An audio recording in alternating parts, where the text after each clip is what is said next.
Welcome to What the Fantasy, episode 17. I am Brandon Hay at HayB3. What's going on, everybody? I miss you guys. My name is Zareh Kantsbedian. I'm a ZKantsFF. I'm happy to be back. Brandon, it's so good to see your smiling face again, man. How are you, dude? I'm great. It's so great to see you too. I see you're rocking the stash and I love it. I don't know. I don't know what compelled me. I guess I'm getting to that age now in that time of life where I don't know. I guess I kind of wanted to. I got jealous of everybody having like the mustaches in November, but I didn't want to be like part of like the hype, so I just decided to be post hype mustache man. I love it. I really do. So how was your Thanksgiving? Did you stay in town or what did you do? Yeah, it stayed very, very local. I barely took 10 steps outside of my house. That's how local I was. Uh, I stayed with my fiance, cooked, and I helped my fiance meal prep. And my dad came up and he brought us a beautiful orchid flower and a delicious fruit tart from Whole Foods. And my dad and I only got one piece each, and my fiance took both pieces, and I wasn't too happy about it. But it was a wonderful, wonderful Thanksgiving. Got to watch all the games. I watched every minute of the morning game, and it was watched all the games. It was a beautiful Thanksgiving, man. How about yours? Yeah, same. We stayed in town. Me and my wife actually, I had, Wednesday, Friday, and Friday off. Well, and obviously Thanksgiving. So I went over to my parents' house with my wife, and we had a nice Thanksgiving, watched football, ate lots of food. The other days, me and my wife went out a lot. Just drank a lot, celebrated Thanksgiving to the fullest. We saw a couple fights at one of the bars we went to. This one lady brought her underage daughters and started giving them alcohol. So obviously the bar found out, escorted her out, like they should. The guy just escorted her out. Then she started yelling, in Spanish at the guy, and then started flicking him off, and then like did it like right in his face and like poked him in the eye. So he kind of like kind of not shoved, but kind of like just pushed her away. Then all this started, and then she came back in saying she was going to sue and all this stuff. Oh, it was insane, and that was the night before Thanksgiving. So that was Wow.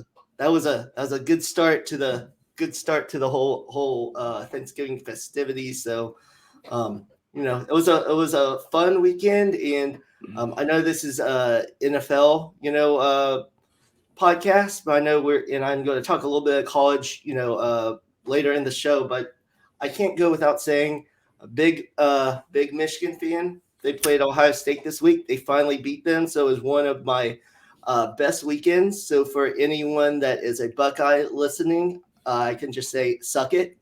I know you guys have beaten us a bunch, but for 1 year, I get to celebrate. So before we moved on, I could not go without saying that. That was by chance. That was the only game, and I can honestly say I don't follow college football as closely as you do. I really don't follow it at all, even though I really do like to watch it. But that was the only game I watched this week. I rewatched the entire thing at like 12:30 or 1 o'clock in the morning my time. I watched every single play and every single snap. I'd like to know your thoughts about CJ Stroud later on in the show. If what do you think about him as a prospect going forward? Definitely. I don't know. Yeah, I have an opinion on it. We'll share it later. Anyways, yeah. So yeah, that, and then I know before the show we kind of talked how we both in our home leagues are doing horrible. Me especially, and I mentioned this to you. They started this last year. Whoever finishes in last has to do like a penalty or something. So last year it was the Waffle House Challenge. Have you heard of that? It sounds amazing. So you go to Waffle House. You have to either stay there 24 hours, or for every waffle you eat, you can subtract an hour. So the guy that did it went about it horribly wrong. Tried to eat a bunch of waffles like right away, and then he pretty much like gave up after 3 hours. And then they told him, if he would just stay there and eat two more, then we call it a draw or whatever. And he said that he ended up paying everyone's entry fee just to get out of it. What? So yeah, I know it's crazy. It was a whole thing. So I'm one game out of last place, Everyone else is above me and this other guy. And this year, there's talks about making the loser go through like the combine, like running in your like shorts and everything and doing all that. Because one of our friends works for the Jaguars Foundation, so he said he might be able to get one of the little side fields where we could do that That sounds stuff. fun, So actually. That actually yeah, sounds fun. That is, so dude. The Waffle House also sounds fun too. And I think I'd approach the Waffle House as I probably like fast for like the first half, and then as I got really hungry through the first duration of it, the first portion of it, I think I start eating my way through the second half and start chopping off whatever remaining hours I had left. So like if I was hungry, like after 10 hours of not eating or like 12 hours of not eating, just fasting really hard, just kill like 6 or 8 waffles off the bat, and then just have like 2 more hours to go or something like that. If I know the math is not exact. Also, I would love to have a Waffle House next to my house. I've never been to a Waffle House. I imagine I'd kill a bunch of waffles. I was gonna say something else. I forgot.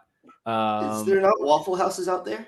There's no Waffle Houses next Oh to my house. wow, is that like a Yeah. Southern thing? I think so. I think it's just an East Coast thing. I mean, you guys just have better food on that side of the state. We don't have any variety. We don't have anything. We have the same thing up and down the coast. Yeah. So okay. So my league, I'll tell you what's going on in my league. All right. I'm not gonna like complain or make excuses. I'm gonna complain, but I'm not gonna make excuses. It's just been like really injury riddled year. It's just been really bad luck. It's just been one of those years where it's just been bad luck. Like your team's stacked. Like last week I had a outstanding team. I had Jalen Hurts as my quarterback. I had AJ Dillon. No, I had Antonio Gibson, Nick Chubb, and Darrell Henderson as my running backs. I had Jamar Chase, Darren Waller, and Justin Jefferson. And I was like the second lowest scoring team. So it's been that kind of year, where you have an amazing team, but it's just been, it's just not the weeks you haven't been getting the matchups, right? You haven't been playing against the teams that you need to be playing against. You're either getting stacked up on or you're underscoring severely. And then, with some injuries compounding and adding insult to injury, it's just been a really turbulent year. If I lose this week, I'm out. It's okay. I'll get to finally draft in the first, top 2 or 3 picks, or maybe first pick if I get last place. So that's been my year.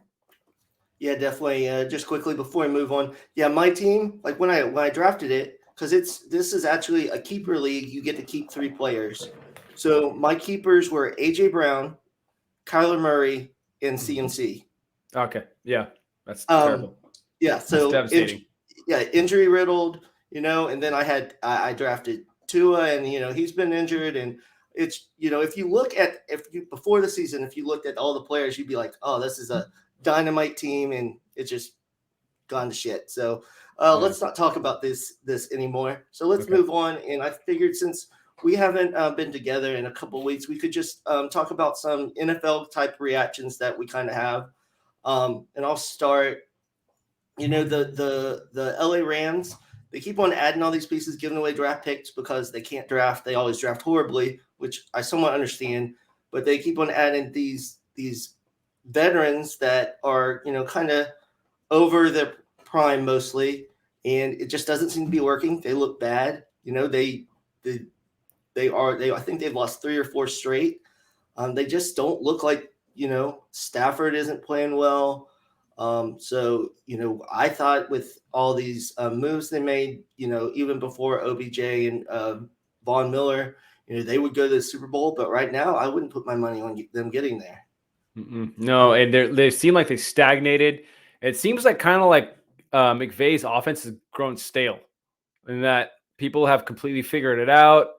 I don't know if he's creating new kind of schemes or offensive philosophies, but Stafford seems like he's sputtering. Like he's just like he's not all there. I don't know. He looks kind of like Cam Newton-esque, the way Cam Newton looked against the Dolphins last week. Like I'm not saying like Stafford's completely done, but he's just kind of giving off that vibe.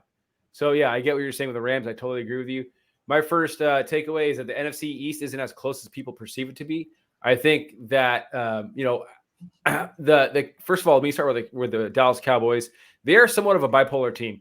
They are not consistent, and they don't live up to their talent that they have on both sides of the ball. They should. They have actually. I think their defense is better. Is the better unit of the two sides of the ball. I think the offense is very inconsistent. I know that they've had injuries, but they still have so much talent, even after the fact of the injuries. Like they've had Amari Cooper out, and it's like, okay, we have Michael Gallup and CeeDee Lamb, Tony Pollard. We've had Jarwin. We got Zeke. I don't have to name the names. We all know the name. We all know the names. They should be winning way more games, and they should be up in that division a lot more. They have a 7. They're 7-5 in that division. They have a 2-game lead above the Washington football team, and I believe the Philadelphia Eagles are 5-7 now as well. The Eagles hit a speed bump last week. I don't know what happened. I think Jordan Howard is much more integral to that team that people are actually giving him credit for. They think that Miles Sanders can do what Jordan Howard can. And I don't agree with that notion. I don't think Miles Sanders can do what Jordan Howard can. Jordan Howard is a special type of back that's between the tackles. Jordan Howard came onto the scene for the Eagles and helped them actualize the run game, helped Nick Sirianni fall in love with running the ball again, right? And then lo and behold, he's gone, and you can't pull it off. It's not going to work. Jordan Howard against the Giants would have been able to move the ball down the field in tandem with Boston Scott. Miles Sanders comes in. They try to use him the same way that Jordan Howard does. Ankle sprain. Again, you can't use Miles Sanders like that. He's not that type of guy. Maybe he was that type of guy before college, but now he isn't that type of guy. He's sustained too many injuries in the 3 or 4 years he's been playing. The Washington football team, Heineke is getting it done. I still think he needs work. He's still throwing a lot of floaters up as a quarterback. But it seems like he's dialed down those big mistakes that are very that cost the game. The defense has stepped up in a big way. I was hoping that in the way that I was hoping they would, in the way that we thought they would be in the way that we thought they would be coming into the season. They lost Chase Young, and they're playing great still. They're executing. So I think there's a 2-game gap between them and the Cowboys, but with the way the Cowboys have been playing, and pretty much the rest of the schedule is the Dallas Cowboys versus the Washington football team versus the Eagles, just like on different weeks. They're just interchanging weeks. So, it's not there. I don't think the Cowboys don't put your money on the Cowboys to lock this thing up. And we got Mike McCarthy also who's not going to be coaching this week against the Saints. So I could easily see an upset coming there too with Taysom Hill at quarterback. Yeah, so it's classic Cowboys. They look good. Thought they finally turned that corner, and they've looked bad. And lost some games. And I'm glad you talked about Taysom Hill. So I'm going to actually do that. I know they're switching back to Taysom Hill. I guess he's healthier now, but the Saints just have looked broken the past couple of weeks ever since Jameis has been hurt. And it's kind of interesting, kind of like the Patriots last year. I think it just shows when you have that quarterback, even if you have these genius head coaches, they need that good quarterback to go along with that. Because, everyone last year was saying, Belichick needed Brady and all this stuff. And now look at this year, my next thing is actually about the Patriots. And you see, Belichick's still a good coach. It's just he didn't have that quarterback. And that just shows that in the NFL, if you don't have, a quarterback that you can depend on, it doesn't matter how well you coach them up. You just don't have that. And I think the Saints just, and injuries have come in, but they just don't look as creative on the offense. And I think the sputtering offense has affected their defense. So that's my take. Just the Saints look broken. Taysom might be able to do some things, but I mean, they're obviously not going to compete this year. So I think they should really look for next year and kind of figure out that quarterback position. Yeah, absolutely. I think if they want any hope for that team to have it, if there's any hope for that team to have success, they need to have Mark Ingram and Alvin Kamara back healthy. They're the only two playmakers on that team. They have no receiving weapons. Adam Troutman was just coming onto the scene and then just got injured. I was really hoping to sneak him onto some teams, but unfortunately, what happened to him. My next takeaway is that Joe Mixon has gone Super Saiyan. The Bengals have completely gone 180 on what they were doing to open the year, and they are running the hell out of the ball. And if they know they can run it, they're going to run it. And they're going to run it again this week against San Diego because we know they're one of the worst run defenses in the league. So expect Joe Mixon to continue. Joe Mixon hasn't stopped running since they played Pittsburgh. He's still running. He's running laps around the stadium right now. He's going to run back in the stadium when the Chargers come to play. So, I mean, they're going to I have Jamar Chase in my team. I don't want them to run it so much. I need Justin Herbert to work. But also, the Bengals defense is playing really good, man. The Bengals defense is playing, they're executing in the same sense, in the same manner as the Washington football team. Like, they don't have all the talent, but they're executing, and they're playing well. And that's all you need to do as a defense. You need to execute. You don't need to make the hero plays all the time. You just need to do your job and be a smart heads-up player. You know, the Broncos, they're executing. You know, those kinds of defenses, they're all playing their part, and they're helping the offenses sustain a safe offense and run the ball effectively, just like the Broncos are, just like they did with Antonio Gibson in Washington. Those kinds of teams can absolutely frazzle the other team's offense just because they're running the hell out of the ball, cause the other team to go into a panic, make horrible decisions. What's it called? The possession time. You know, it's all going to go to the team that's running the ball really well, doing these long, like 8-minute, 7-minute drives. And the offense comes on, no momentum. They know they've been going 3 and out. They know they've had like 1 or 2 first downs, building no real momentum. So Joe Mixon, anyway, going back to my point about Joe Mixon, he's doing amazing. I'm finally happy to see. I'm sad it didn't happen when he was on my team last year, but I'm glad that he's actually living up to the standards that we all held him to when he first came in the league. It took him some time. Who knows? This might be the only year it happens. He might have one more year after this of like top tier like talent before he starts declining that running backs usually do in their later half or later portions of their careers.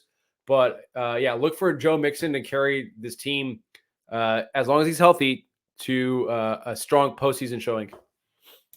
Yeah, definitely. I'm glad you said about the defense because before the year they made some signings. They got Hendrickson, defensive end, yes, good pass rusher. They got a couple other people on the back end, and I said I think their defense is going to be much improved. And some people were like, yeah, maybe a little bit, but their defense is playing really well. So I'm glad you're saying that. And yes, I also have Jamar Chase, so they are kind of, it's hurting. It's hurting. But in my last take, I kind of mentioned is the Patriots before the season. I just didn't think that they were going to be that good. Mac Jones is by far the best rookie quarterback in this class so far. He's playing great. He's making, receivers that were minimal at best, look great. And Kendrick Bourne, Nelson Aguilar, he's making the right plays. They'll be able to run the ball. I mean, they're not only beating teams, they're beating them handedly. And, they're competing with the Bills for that division. So I will say I was wrong about the Pats. It just seems like Belichick's never going to go away. They took that 1 year where it was not even like they were bad. They were average. And, they got the better quarterback. They moved on from Cam, got Mac. And, they're off and running. It looks like they have their quarterback of the future, and they're just going to keep rolling. It seems like as every week goes by, a new piece of their offense like comes into maturation. Like we had Kendrick Bourne last week. We have, Jacoby Myers has always been there, and then Jonnu Smith started to get a little work last week. And now they're starting to understand how to use Ramondre Stevenson and Damian Harris and Brandon Bolden all together as like a nice holistic backfield. And Mac Jones is getting confidence with each week, and their defense is playing outstanding. Man, they're just gonna be good. They get the Bills this Monday night at home. The Patriots do. So it's going to be I cannot wait to watch that game. I'm going to watch every minute of that game. And my third takeaway is that Jalen Waddle is a beautiful man, and I can't wait to watch him play football for the rest of my life. Hopefully I live and I don't make any stupid decisions to watch him play through his career. But man, we just saw the tip of the iceberg last week, dude. Finally. And it happened against me.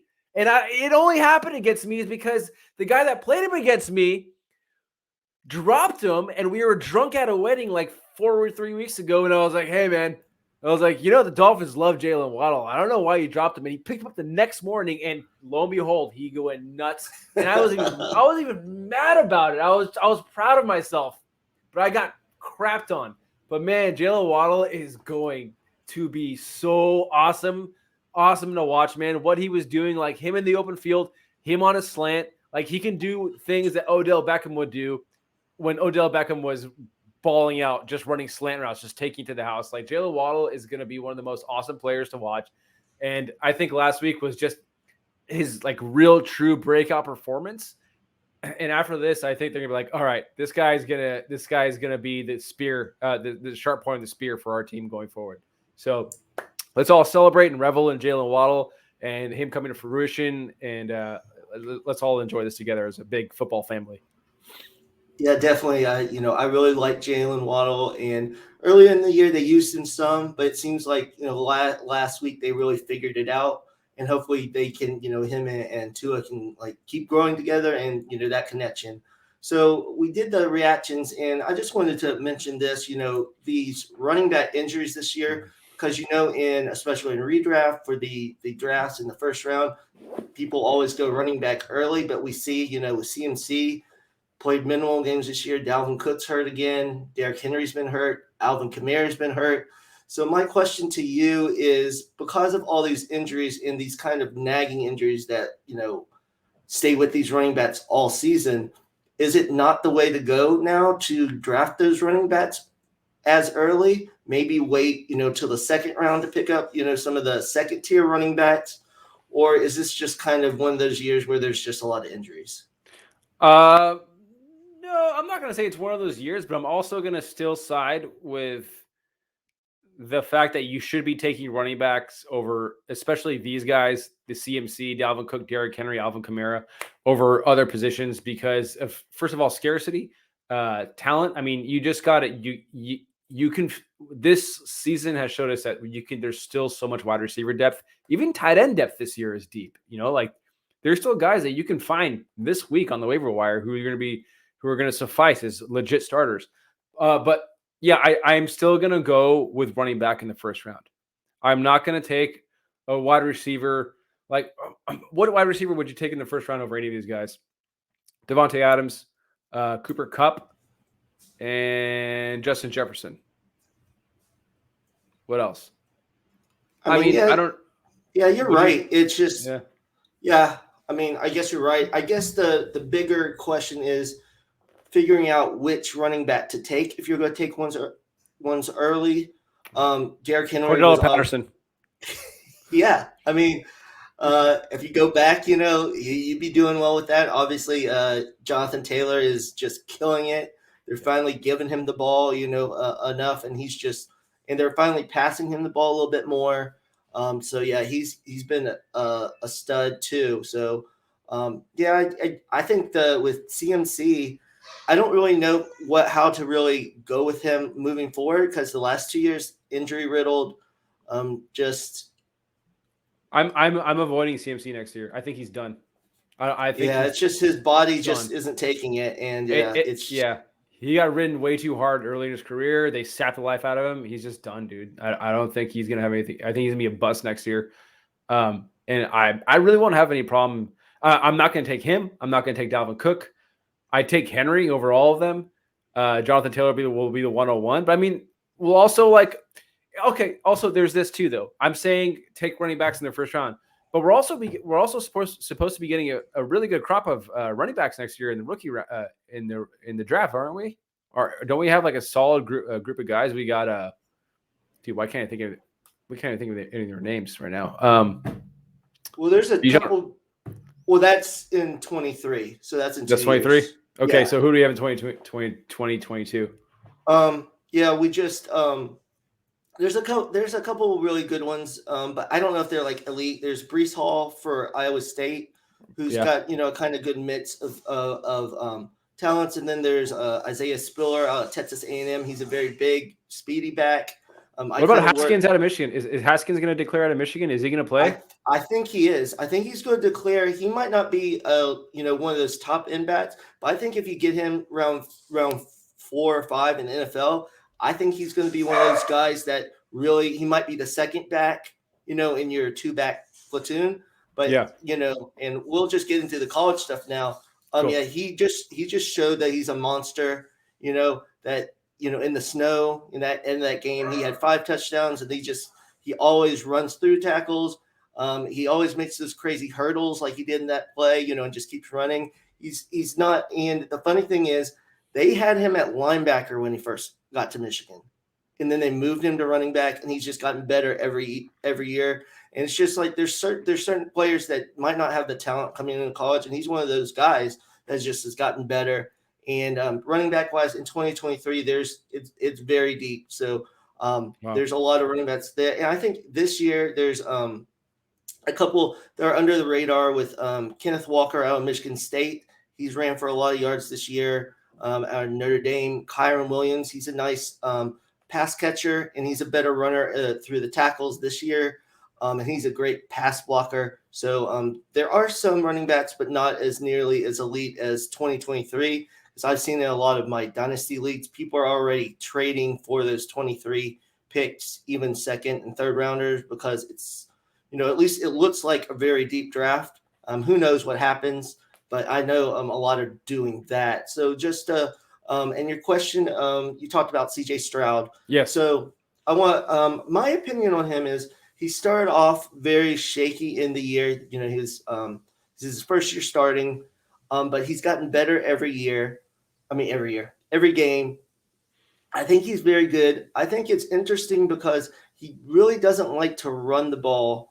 And even though I think Michigan did a good job against Ohio State, kind of limiting the big plays, he still almost had 400 yards, and he's able to find those receivers. In Ohio State, they have those great receivers, so he's going to always have that. And even with the receivers leaving after this year with Chris Olave and Garrett Wilson, they still have a lot of good receivers that he'll have. And it seems like he keeps on getting better and reading defenses better.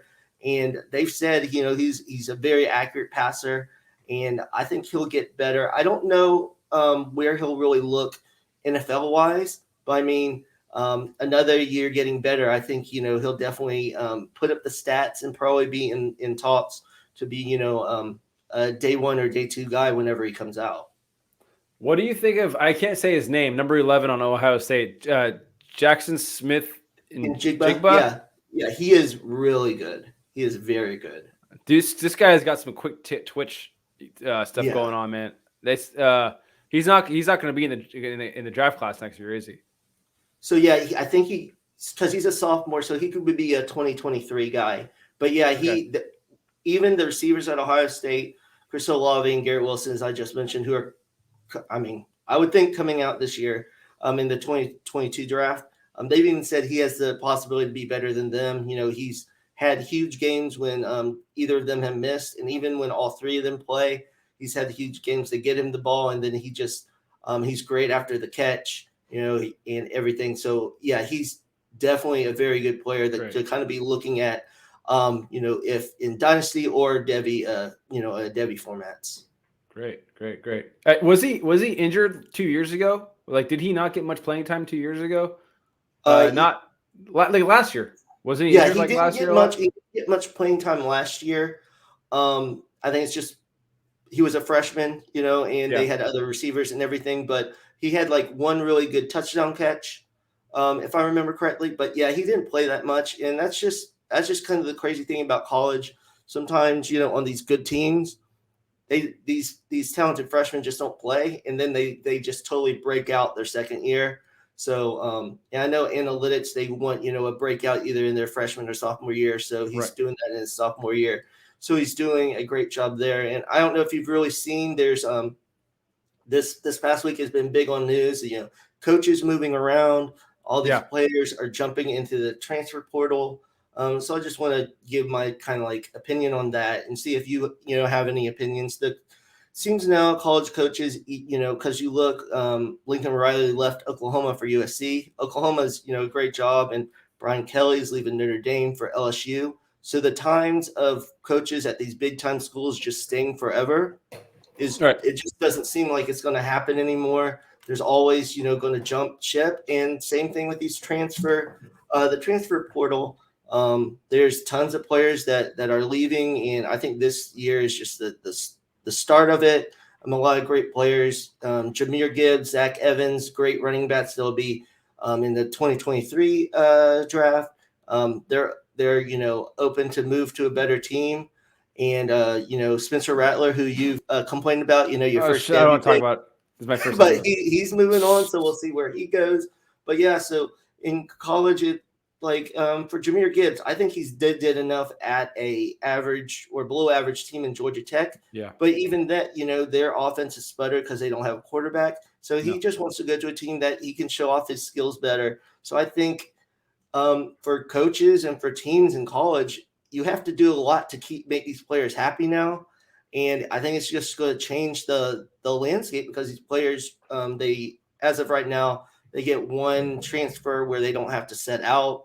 So it's a real crazy thing. And college football is kind of winding down. The conference championships are this week, and then the college playoff will be set. So it's a very exciting time in college. And then then now we can after this next week we can start really focusing on the NFL because there's the bowl games, but not as much going on. Right. Yeah. And I'm really excited to see where Jahmyr Gibbs ends up. He's I think my favorite running back going into the 2023 class. I was hoping he'd enter. I was hoping he'd go into this year and just declare super early. But what watching him makes me so excited. I mean, he's one of the most elusive runners I've seen in a long time. Really excited to see where he ends up. Okay, cool. Well, can I ask you one more thing about college football? Sure. You're gonna be my own personal Devi analyst right now. I don't care about anybody watching this show. What happened? Is there anybody coming out of Clemson that we need to be we need to be concerned about? Any talent coming out of Clemson, or is that just completely void of everything? Like they have nothing to offer to the NFL this year? So the only one that I can really think of is Justin Ross. He's a wide receiver. He was very good his freshman, and I think most of his sophomore year, he had a very bad back and neck injury that he didn't play football for a year, and some people didn't think he would ever play again. He came back this year. That whole Clemson team was kind of a mess. He's coming out in the NFL draft, but he's probably going to be a later pick. I would think 4th or 5th rounder, but mostly because of his medical issues are always going to be an issue, a thing for NFL teams. And he's one of those receivers that just does not seem to create separation. And we've seen the NFL is moving away from those big guys that, catch the jump balls. And you see more of the Jalen Waddles where you get him in space and he can beat defenders and everything. So you can definitely that kind of change. So it'll be interesting with him if his medical evaluation and how teams really look at him since, as a freshman, he was, everyone was loving him. He was great with Trevor Lawrence. And then with the injury in this past year, a lot of people are down on him. But yeah, Clemson doesn't nearly have the influx of players to the NFL that they have the past couple of years. Okay. Thank you, sir. Okay. And to close out the show, we're going to talk about some fun free agent landing spots. So I'll go first. And probably the Buccaneers won't allow this to happen. But with Chris Godwin, I was hoping he was going to leave last year.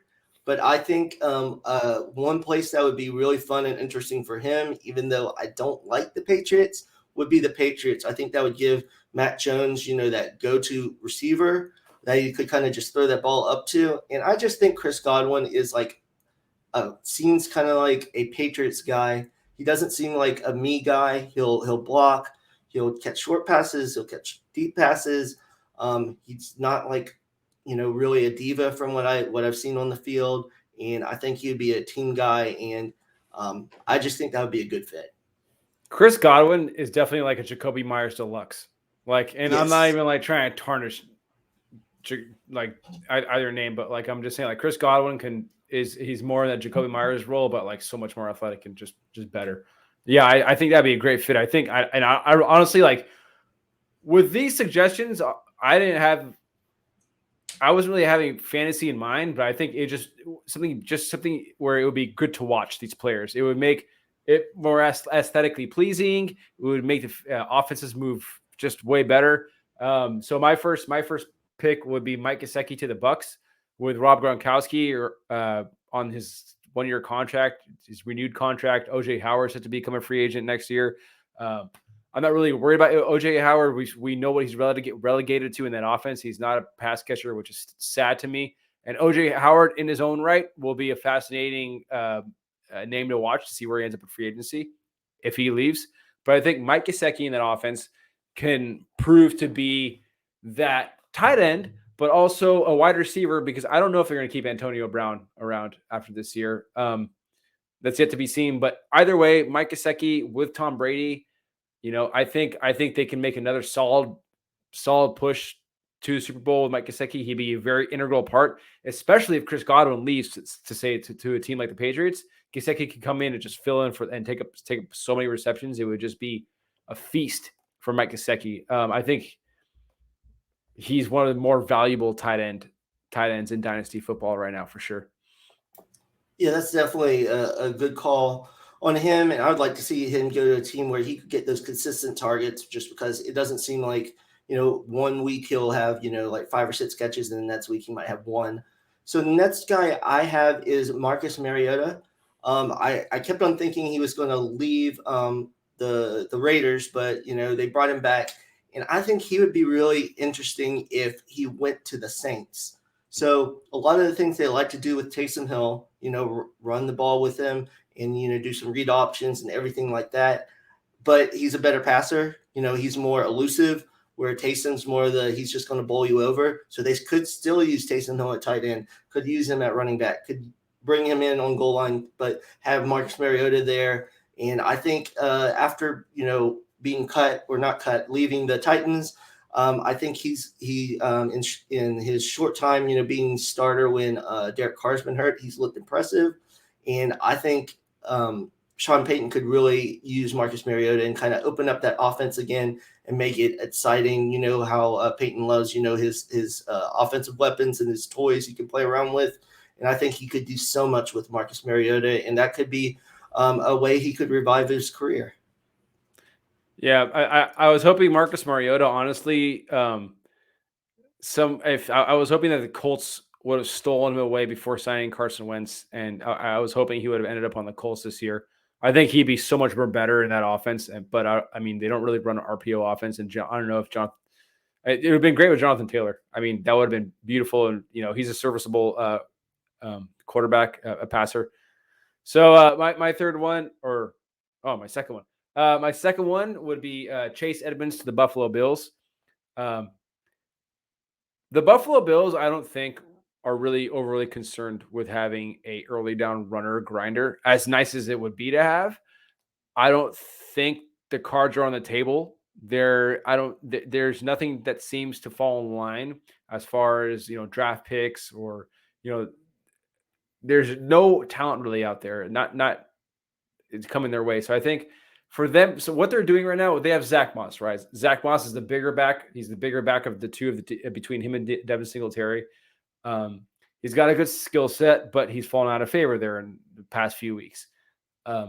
He's the bruiser back, and then you got Devin Singletary, who understands the position really well, but is he lacks athletically. And enter Matt Breida, who is kind of like this little medium between the two, where he's got the athleticism, but he's up there in age, but they really like what he can do because they're more of a creative offense. They don't want to be as predictable, right, when they have the running back on the field. I think Chase Edmonds coming over there can do what Matt Breida does, not use him, not run him into the ground, because we know Chase Edmonds can't hold up in that kind of way.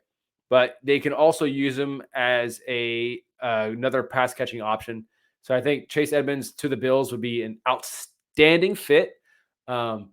If he did go to the Bills, I think he would be overdrafted so quickly. So I kind of don't want to see him go to the Bills because I want him on my team. But yeah, it's going to be interesting in that same breath. It's going to be interesting to see what the Cardinals do with their running back, with their backfield, because James Conner will be a free agent after this year as well. So that's my second pick. Yeah, I love that because I just love Chase Edmonds' skill set, albeit that he can't probably be a 3-down back, but I don't think he gets enough credit running, being able to run the ball between the tackles occasionally. And he's just so explosive, and, he can catch the ball out of the backfield. I'm glad you said the Cardinals too, because I'm just going to mention briefly, a lot of people in Debbie are hoping that the Cardinals will draft a running back like Isaiah Spiller or Brees Hall because they could, that seems like a really good spot. Cliff Kingsbury, for all of his, run and shoot everything, he still likes to run the ball, as we've seen with James Conner and the last year Kenyon Drake. So that's a good call on that. And my last one is Mo Alley Cox for the Colts right now. I just want him to be unleashed on some team to unleash him. We've seen flashes. He's so athletic. He's a former basketball player, and he's been great. And I said to go to the Jets because the Jets really haven't been able to find that real tight end. They tried it with Chris Herndon forever, and it hasn't happened. And I think with the Zach Wilson at BYU, he used the tight end quite a bit. Mm-hmm. I think he could really use that middle of the field type guy. Moa Cox is a great blocker too, and he's a big body, and he could be a huge red zone target. And if he went to a team where he could start week in and week out, I think he could be back end tight end one, top tight end two next year. So I would be really interested if he could go to a team like the Jets where they're like building with young pieces. I love Mo Alley Cox, but actually, I think it would be good for him to go there because I really want Kenny Yeboah over there to develop. I know the Jets like him. He went to Ole Miss, and did he go to Ole Miss? Was he Ole Miss? I'm pretty sure he was Ole Miss. Yeah, he was. Yeah, Ole he Miss. was he was Ole Miss. Yeah, and he only played 1 or 2 years. He started out as a wide receiver, didn't work out too well, and then he transferred to tight end. And he's raw, but I mean he's got the athleticism. He played well. He had really solid production, really great production. It's, as we know, it's a very very complex position to learn. So I think Mo Alley Cox over there would be great for Zach Wilson. Zach Wilson, I believe, through last year before he came to the NFL, he threw 12 touchdowns to the tight end to one tight end, I believe. So I think that was the highest amount of touchdowns he threw to any receiving position on that team. Anyways, my third option would be Allen Robinson to the Dolphins. I think Allen Robinson at this point in his career, he's more of a possession receiver. I think he's still an amazing receiver. I'm not saying he is solely a possession receiver, but I think next to Jalen Waddle, he would be perfect next to Jalen Waddle. I think he and Jalen Waddle could create great music together. I think he could thrive, and he could easily put up another 1,000-yard season over there. They have kind of redundant assets over there. They have the only piece that actually is not like they have Will Fuller and Jalen Waddle, and they have Isaiah Ford. I think Isaiah Ford's over there. He might even get his name right. They have like a bunch of those kinds of small, quick guys. They need a big, solid, strong stud wide receiver to go play for them. And Tua would just love that guy, dude. That guy, Tua would throw it to him all day. Like him and Jalen would be going off against the AFC East. So I think, Allen Robinson to the Dolphins would be amazing. He could have now I was gonna say he could have like a Brandon Marshall year, the way Brandon Marshall had when he went to the Dolphins, but that was with a horrible quarterback. But Allen Robinson to the Dolphins, solid place for him to go, among other places. But I think that's one great place for him to go. Yeah, I would love for Allen Robinson to get out of Chicago, just because I think he's just ready to move on and get a better situation. So I hope that for him, and I still think he has a couple years of good play left. Maybe not elite, but in the right situation, I would actually love that because I think that would open up the field for Jalen Waddle, improve Tua, because he could have that possession receiver. So I think that is great. So that does it for this week's show. I'm so glad we're back together. So so that's it for episode 17, and we'll see everyone next week. Hi guys.